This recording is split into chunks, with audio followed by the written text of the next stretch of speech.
Hello guys, for today's recipe ay sliced tuna. Lulutuin natin escabeche. Yan. Yan ang ating mga ingredients sa ating tuna escabeche. So ayan guys, pwede natin gawing escabeche yan. Yun, ito naman ang sangkap ng mga escabeche or sweet and sour na sliced tuna. Kung ganda ng tuna niya, fresh na fresh. Tara, luto na tayo! Ayan guys, lalagyan ko muna siya ng breading mix na pang isda. Yan. Para malasa at hindi siya didikit sa kawali guys. Yan.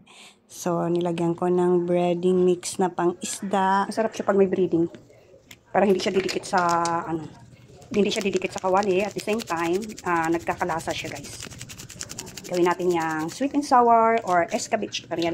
Same lang ata yung sweet and sour and escabeche. Just, parang the same na lang ang paraan ng ang pagluto ng escabeche and sweet and sour. Kayo guys, paano kayo magluto ng inyong sweet and sour or escabeche man yan? So magpainit na tayo ng mantika.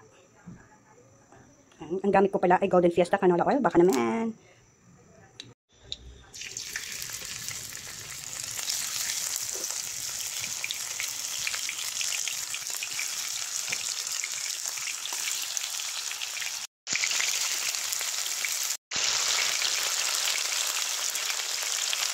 Isa na natin yung ating luya, sibuyas, bawang.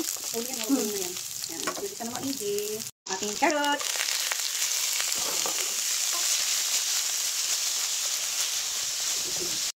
Bell pepper. Toyo, kunti lang. Lagay na ako ng ketchup. Lagay ng oyster sauce. Ayan. Lagay na ako ng asin.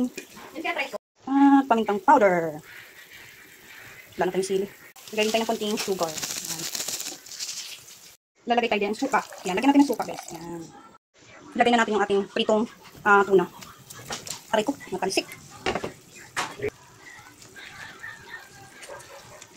Lagyan natin ng cornstarch, guys, para lumapot yung sauce niya. So, ayan na, guys. Luto na ang ating escabeche tuna. Wow. So, yum, guys. Napaka-healthy tuna at saka carrots. So, ready na ang aming lunch. Thank you, guys, for watching. Bye! Yummy!